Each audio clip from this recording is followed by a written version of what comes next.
I didn't really know anything about it. I mean, other than its sort of history from a very, very layman's point of view. And I would have been so nervous about playing with other people of that stature. I don't think it would have mattered to me where we were. Or if anything, I was probably completely overawed. Obviously, I can't remember my emotions on that night. If anything, I might be better off trying to tell you what I was wearing, because we designed these suits, some in black and some in, because of the Beatles' uniform craze that was going. All the bands were wearing uniforms again, and I remember we probably had kind of beige mohair suits on or something like that, trying to be smart because we were at the Albert Hall.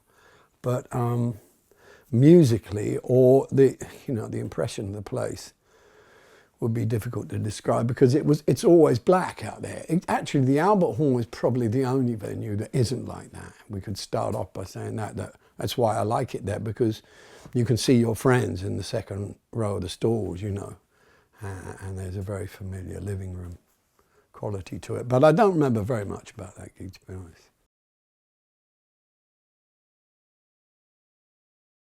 Well, I've seen so much footage of that, and the sort of publicity around us at that time. We did attract a lot of attention, and a lot of it was around that footage where Crossroads was featured, and most of what I can remember is that I hated the camera being on me, because I was clearly on some substance or another. I was like chewing, and my eyes were flickering around all over the place.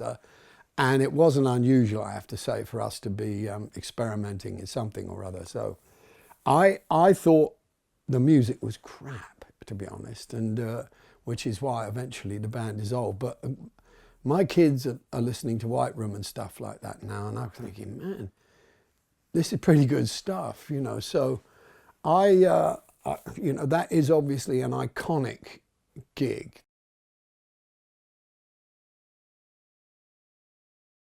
Well, yeah, it was like trying to set the record straight in a way. We were clearly off our heads when we did that first one, the farewell one, and by the time we did the reunion one, we sort of tidied up our act, and for the farewell concert, we didn't rehearse at all. We hadn't been rehearsing for a long time, because we've been whistle stopping all around the world, and rehearsals were an absolute no-go, let alone sound checks. We just rolled up and played whatever we liked, and there was no structure whatsoever. When we came back to do the reunion, there was a lot of to and froing between us about whether we should do it or not. And when we all were on the same page, then we put together a month of rehearsals over at Bray, and hard work, and I would get there about 10 or 11 or something, 10:30, and Ginger would already be there practicing his solo for Toad, which is like a 10-minute drum solo.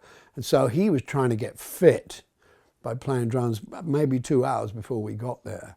And we spent every day like that for a month, getting our stuff so well rehearsed and clean that when we came to do that reunion gig, we were more ready than we'd ever been in our lives. And the thing I remember about that show, more than anything else, was the standing ovation that wouldn't stop. And we didn't know what to do. I didn't know what to do, because they wouldn't sit down. The crowd applauded and stood up and applauded for a very, very long time.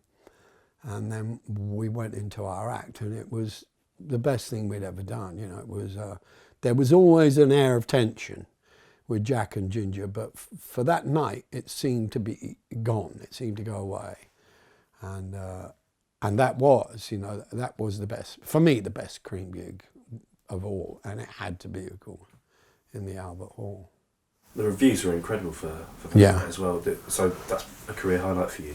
Yeah, because those guys mean so much, and that band can't play it. We can't play anymore. We'd never try and fake a Cream reunion with another player taking Jack's place. So that's it, and that for me was the last gig in England, and it was the best gig of all. What we did at the Albert Hall was for the love of it.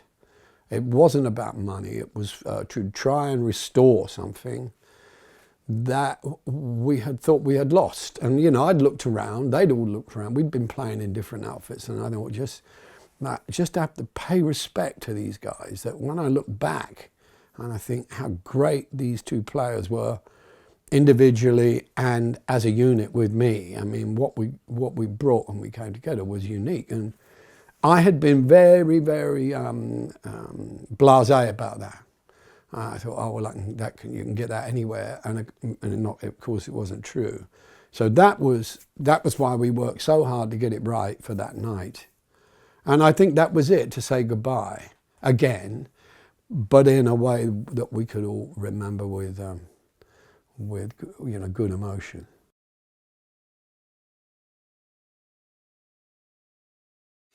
It's a bit like Wimbledon, I suppose. As long as I could do it, I would do it. And sometimes, knowing that I was going to play the next year, I would think, well, what did I do last year? I have to come up with something different. You know, changing personnel, changing a repertoire. But it was, as you say, it was a yearly thing, and it was almost like tick it off the calendar, and it was something to look forward to for me and I presume the fans. And I felt I owed it to the people that came back every year to give them something different, you know, and I think that reached its peak when we did 24 nights there, and because it was so ridiculous, you know, that to go for that, and I don't even know why we did, unless we already had a plan, and I think that was it. I decided we'd divide it up into 4 sections, and that these would all be rehearsed and put on in an order of some kind, and I've seen that on DVD, and it still is pretty impressive, you know, considering how much we had to do in order to pull it off, and after that, you know, I can't do anything like that again. Yeah, I've long fostered an idea of just being able to tour the world with a guitar, you know, like Chuck Berry used to do. And he'd just go to the airport and buy a ticket. He'd have his guitar with him and virtually nothing else, maybe a small valise, and that would be his way. And I like that idea of going onto a stage, opening my guitar case, taking it out and playing on my own, acoustically. I've long wanted to do that, and that would be the perfect venue for it, because the sound is so clear. And it's funny because that happened somewhere between the farewell gig and the reunion gig. They did something, I think they did a lot of work acoustically to make it exactly right for anything.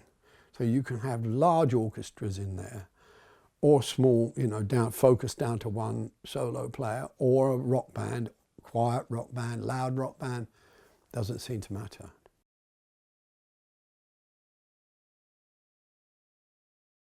Yeah, I've seen a lot of different things. I saw some Indian music there back in the 90s. The event I remember the most was taking my wife and a friend and his wife to see Barenbaum playing Schubert.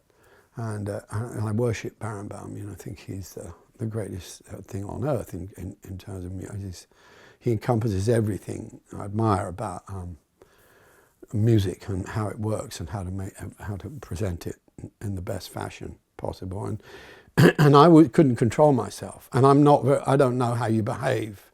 I never get it right at classical concerts or opera or anything like that. I find it very hard to contain myself, very hard to stay unmoved or to restraint, you know. And my wife, who wasn't completely aware of Barenbaum, was sitting with me, and I was whispering to her, look what he does now. Look, he you know, whispering, look, he's like a dancer, watches every, you know, it's absolute perfect rhythm and timing. And the guy in the box next to us said, can you please be quiet? But I've seen a few other people there, and it's great. I mean, it's like being in someone's living room. It's such an intimate place to play or to see someone else play.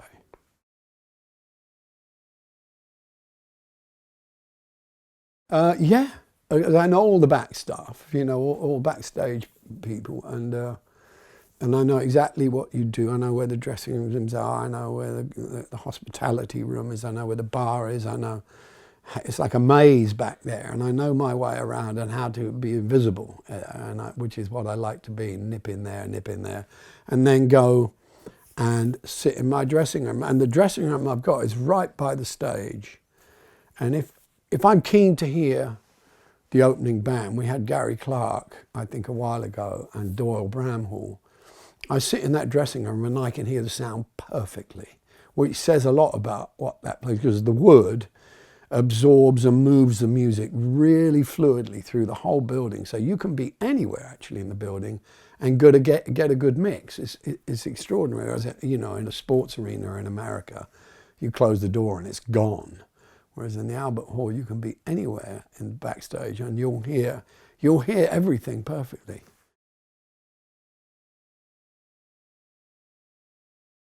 Well, after the show is a funny question, because I can't stay around. I get so I either get very moved or I'm very tired. But I sometimes stay to say hello to friends.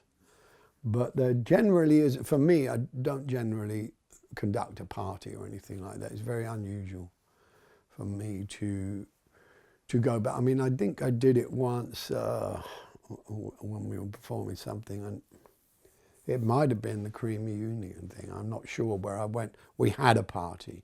Someone threw a party, and the invitation was word of mouth, but it was clear that I couldn't not go. So I did go, and I find it really difficult to receive endless compliments. You know, oh, you were great tonight, because in my mind I'm thinking, well, what, you know, I get this a really arrogant thought about, well, what do you know about, and if what you're saying compared to what I'm thinking isn't exactly the same. So I get very uncomfortable around lots of people, especially if I'd had a few drinks, and it just seems like, well, you know, I just don't feel comfortable with it all. So I generally, to reduce it all to one thing, is I generally get out of there as quick as I can. Well, like what, the O2 or, you know, Wembley, I don't find there's you know, that I referred to earlier the fact that I could probably just, if I looked hard enough and stepped up to the front of the stage and ducked under the lights, I'd be able to see everyone that's in there. I can see people who are in the boxes. I can see the corporate lads who are not even looking my way. They're having a party, you know, and it's all part of the nature of that place, is that you can go in there, especially in a box, and have some sandwiches and something to drink and have a party, which is great. But I can see everything there, and it's sort of like it's like being at a party where you're the band, really. The other places where there's much more focus on the band and the audience is just a black hole from a musician. I focus on the exit signs if I want to tune into anything, because I can't see the audience. At the Albert, I can see everybody. No hiding. No hiding, no.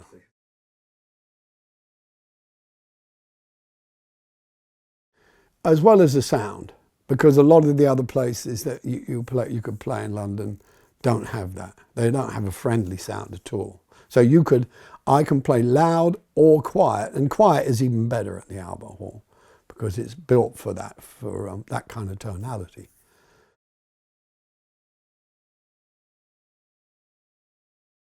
Well, the best one is always, for me, the fact that I was told, like we went at the beginning of the interview, I was told that Elizabeth Taylor was coming, and I thought, well, that's great, you know, it's interesting.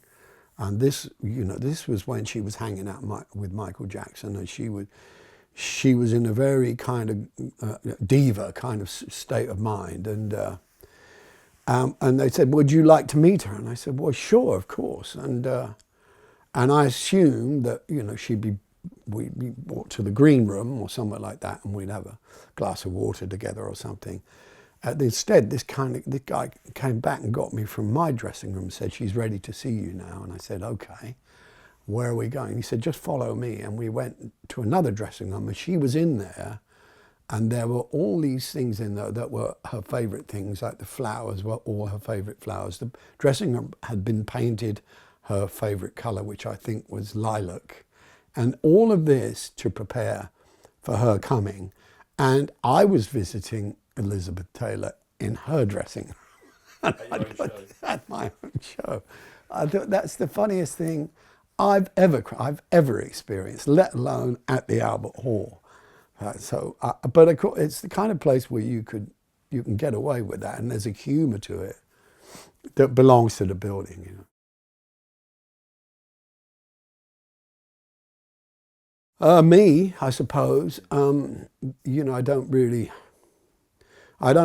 have anything new to offer. I mean, I'm just playing now until I drop, so I still feel I can go and try something new, but mostly I've resolved into a sort of habit form of playing. I play things that are familiar to me, and I did this sort of 70th show a couple of years ago, my 70th anniversary. I played there, and I wasn't in very, very good physical shape, but it didn't seem to make any difference. What was great was I walked on stage and I was immediately buoyed up by the energy, and I'm very, very grateful for the fact that atmosphere helps me to get there, and it belongs to that place. It belongs to that place, and like you say, that's almost like that. My home, my hometown, my back room, whatever you know, my front room.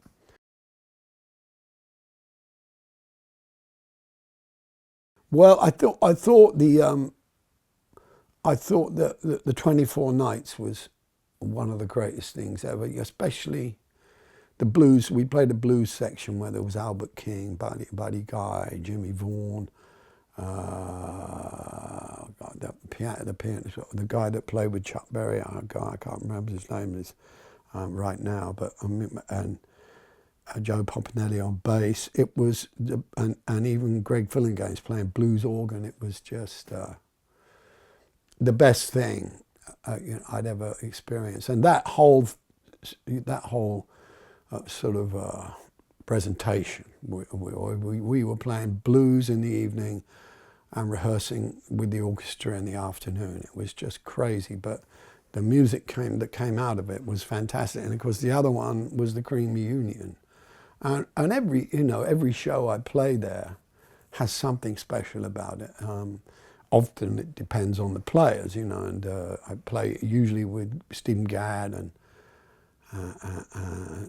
Nathan East and Chris Stainton, and these guys, they're sort of part of the furniture. We all want to play together when we play there, so. Are you going to keep coming back? Well, there's no plans yet, but there will be. I mean, they usually, funnily enough, they usually ask me how many days I want. It's like, and you've got to get in quick, because it doesn't sit empty, I don't think, ever.